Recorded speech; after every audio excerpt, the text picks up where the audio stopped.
If you're here, you might be feeling lost or worried about someone you care about. This is a safe space to learn about drug addiction, a topic often clouded by shame and misunderstanding. You're not alone.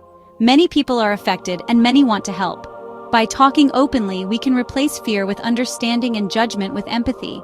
Addiction isn't a moral failing, it's a medical condition, a disease of the brain, not a choice. Words matter. Labels like addict or junkie only add blame and stigma. Let's see the person behind the disease, their struggle, their humanity, and their potential for recovery. Forget what you've seen in movies or headlines.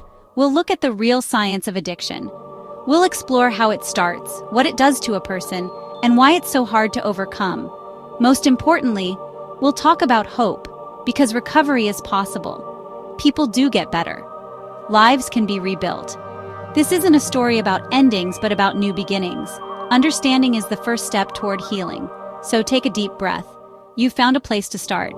Let's begin this journey with open hearts and minds. Addiction touches many lives, often quietly.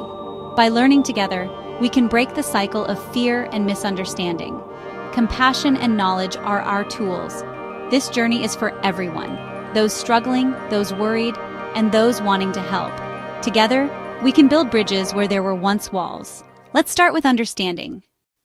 Addiction is a disease, a chronic, relapsing brain disorder, not a moral failure or a lack of willpower.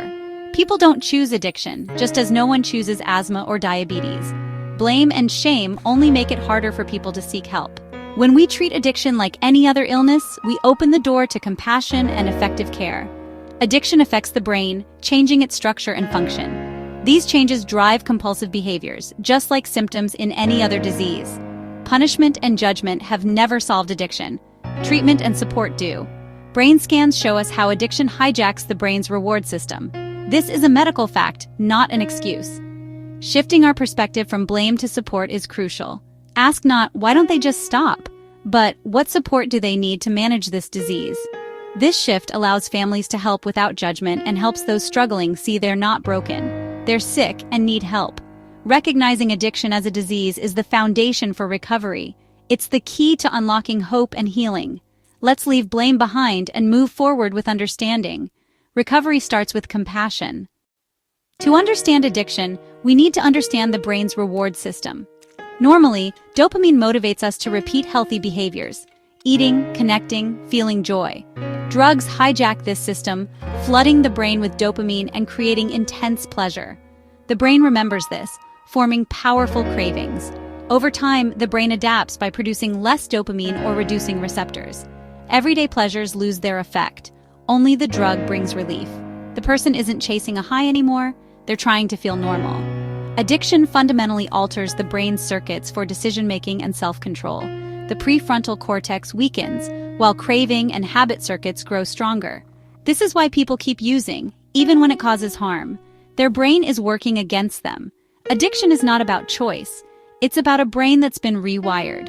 Understanding these changes helps us see why quitting is so hard. Compassion, not judgment, is the response. The science is clear. Addiction is a disease of the brain. Recovery is possible, but it starts with understanding these changes. No one sets out to become addicted. For many, it starts with a prescription after an injury or surgery, just following doctor's orders. Some brains are more vulnerable, and dependence can quietly turn into addiction. For others, it begins with peer pressure or a desire to fit in, one pill or drink at a party. The intention is never addiction. It's to feel accepted or escape pain. Some use drugs to self-medicate anxiety, depression, or trauma when help feels out of reach. Drugs can numb pain or boost confidence, but only temporarily. What starts as relief becomes a bigger problem. Addiction is a storm of biology, psychology, and circumstance. It can happen to anyone. No one is immune. People are trying to solve problems, not ruin their lives. Understanding these starting points builds empathy. Addiction isn't about being bad. It's about being human in a complicated world. Anyone can be vulnerable given the right circumstances. Recognizing this helps us support, not judge. The path to addiction is rarely intentional. Compassion is the first step to helping. Addiction reveals itself in a person's life, often starting subtly. Loss of control is an early sign, using more than intended, unable to stick to limits. This isn't about broken promises. It's the disease taking over decision-making. Tolerance develops. needing more of the drug for the same effect. Dependence follows. The body can't function normally without the drug. Withdrawal is painful, both physically and emotionally, driving continued use. People aren't seeking pleasure anymore. They're avoiding agony. Behavioral changes appear. Secrecy, isolation, lying, missing work or school. Hobbies and relationships fade as the drug becomes the focus. These are not choices. They're symptoms of a brain hijacked by addiction. The person is trapped, not happy. Addiction takes over every part of life. Recognizing these signs helps us respond with empathy. The struggle is real and overwhelming. Support, not judgment, is needed. Why can't they just stop? Is a common question. But quitting isn't about willpower. The brain changes caused by addiction make stopping incredibly hard. Withdrawal is the first barrier. Painful, frightening, and overwhelming. The craving isn't a simple urge, it's an all-consuming need. Even after withdrawal, the brain's reward system is damaged. People feel empty, joyless, sometimes for months. Memories of euphoria linger, making relapse likely. Triggers, people, places, emotions, can spark intense cravings. These triggers create real physical responses. The brain is on autopilot, seeking relief. Overcoming addiction means learning to manage these triggers for life. It's a daily battle against brain chemistry. Struggling to quit isn't weakness, it's the nature of the disease.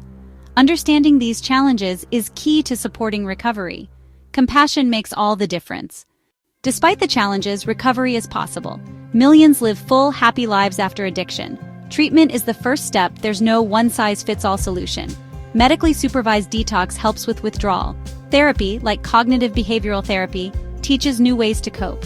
Medications can reduce cravings and help rebalance the brain.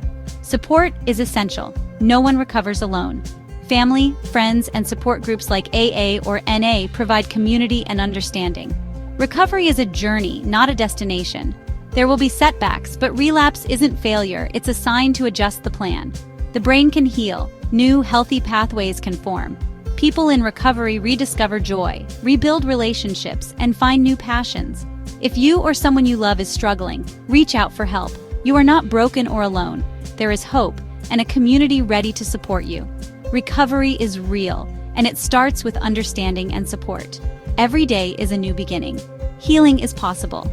Follow us on TikTok at Recovery, Journey33, Instagram at Recovery, Journey33 and Recovery. Journey on Rumble for more contents like this.